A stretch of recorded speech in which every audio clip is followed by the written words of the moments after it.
আসসালামু আলাইকুম প্রিয় দেশবাসী। বললাম কিছু রাজনৈতিক আলোচনার জন্য। দেশের তনে যারাই আইতাছে একটা জিনিসই খালি শুনতাছি,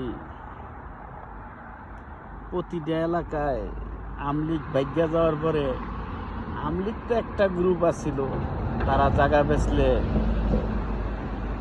কিছু নিত বা কোনানো টেন্ডারবাজি, কোনানো চাঁদাবাজি এরকম কিছু করতো। এখন তো 3-4টা করে গ্রুপ হয়ে আছে প্রতি এলাকায়, ছোট ছোট পাতি নেতা, বড় নেতা, অনেক মিলে আর অভাব নাই।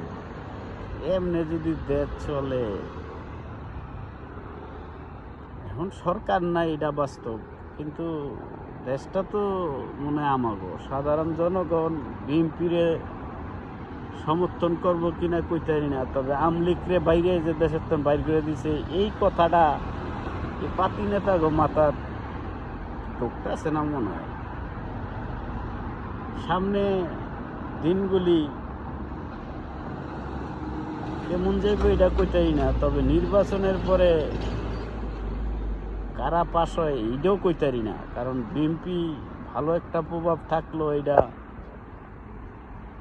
সাইরানি ধ্বংস করছে। এই 5 আগস্টের পরে সাইরানি না, আরো অনেক বেশি ভাগই ধ্বংস করে আলাইছে, সুনাম নষ্ট করছে। ওই সময় না গেলে রাস্তার নাম তারে নাই, কিন্তু সাধারণ জনগণের মনের ভিতরে বিএনপি দলটা ছিল যে আমলিগ এত খারাপ এডি এডি করতেছে, এখন সামনে আমরা বিএনপির উপরে ভরসা করি।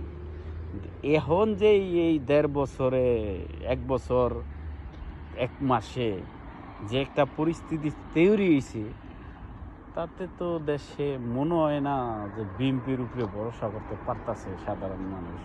সাধারণ মানুষ অনেক ভরসা করতেছে এরকম একটা কিছু, যেটা ধারণা করা যাইতেছে আমরা প্রবাসে আছি, বাংলাদেশের যে পরিস্থিতি, যে ভালো কোনো প্রার্থী পাইলে এর হাতে তুলে দিতে রাজি। এই হিসাবে বিএনপির উপরে নারাজ। যদি নারাজ নাই তো খালেদা জিয়া এখনও জীবিত, হয়তোবা অসুস্থর কারণে মাঠে নাই বা প্রকাশ্যে কম আহে, কিন্তু তারে উচিত ছিল খালেদা জিয়ায়, হ্যাঁ তো আর ক্ষমতা নাই, কন্ট্রোলটা করবোটাই কি। শেষরা মেসরা নেতায় এমন একটা পরিস্থিতি দেশের, চুরি ডাকাতি ছিনতাই অহরহর মার্ডার প্রতিটা এলাকায়। কেউ জায়গা বেচতে গেলে অমুকে বাধা, হেমুকে বাধা, যেটা একবারেই এটা অর্ধেকেরও কম ছিল আমলিগের আমলে। যত কথা আমলিগের আমলে পুলিশে অত্যাচার করছে, এটা ছিল তাদের আমলিগের সবচেয়ে বড় পরাজয়। পুলিশ দিয়া যেই মানুষকে অত্যাচার করাইছে, পুলিশের শাসন করে নাই, দলীয়করণ কইরা পুরা দেশের সাধারণ মানুষের তৃষ্ণা বানা হেলাইছিল পুলিশে। এটা সবার মানতে হইব, রাজনীতিক যারা করে বা সাধারণ জনগণ। আমলিকে যতটুকু বিতৃষ্ণা না করছিল মানুষে, পুলিশ তার চেয়ে 50 ডবল বিতৃষ্ণা করে, যার ক্ষোভে এই যে পুলিশ স্টেশনে আগুন আর পুলিশের উপরে মাইর। যাই হোক, সাধারণ জনগণ ভালো থাকেন, খোদা হাফেজ। আবার দেখা হবে 2-4 দিন পরে, আলহামদুলিল্লাহ, আল্লাহ হাফেজ।